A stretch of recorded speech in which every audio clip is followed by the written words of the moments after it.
അനുദിന വിശുദ്ധർ ഫെബ്രുവരി 25 വാഴ്ത്തപ്പെട്ട സിസ്റ്റർ റാണി മരിയ.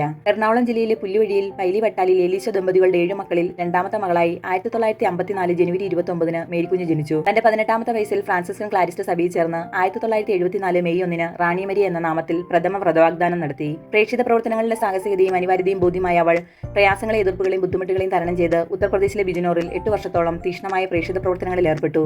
തുടർന്ന് 9 വർഷം മധ്യപ്രദേശിലെ സത്നാ രൂപതയിൽ പ്രേക്ഷിത വേലയിൽ വ്യാപരിച്ചു. ദരിദ്രരെ ഭൂവുടമകളുടെ ചൂഷണങ്ങളിൽ നിന്നും രക്ഷിക്കാനായി ധൈര്യസമേതം സ്വരമുയർത്തിയ സിസ്റ്റർ റാണി മരിയയെ എതിരാളികൾ ചേർന്ന് വധിക്കുവാൻ തീരുമാനിച്ചു. 1995 ഫെബ്രുവരി 25 ജീവൻ സിംഗ്, ധർമ്മേന്ദർ സിംഗ്, ദാമോദർ സിംഗ് എന്നിവർ ചേർന്ന് ബസ്സിൽ യാത്ര ചെയ്യുകയായിരുന്ന സിസ്റ്ററിനെ അധിക്ഷേപിക്കുകയും തുടർന്ന് ദാമോദർ സിംഗ് മൃഗീയമായി സിസ്റ്ററിനെ 54 പ്രാവശ്യം കത്തിക്കൊണ്ട് കുത്തുകയും ചെയ്തു. അവസാന ശ്വാസം വരെ യേശുനാമം ഉരുവിട്ടുകൊണ്ട് ആ ധീര രക്തസാക്ഷി ദിവ്യനാഥന്റെ സന്നിധിയിലേക്ക് യാത്രയായി.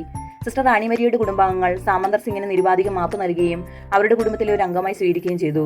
2017 നവംബർ 4 ഇൻഡോറിൽ വെച്ച് സിസ്റ്റർ റാണി മരിയയെ വാഴ്ത്തപ്പെട്ടവളായി പ്രഖ്യാപിച്ചു.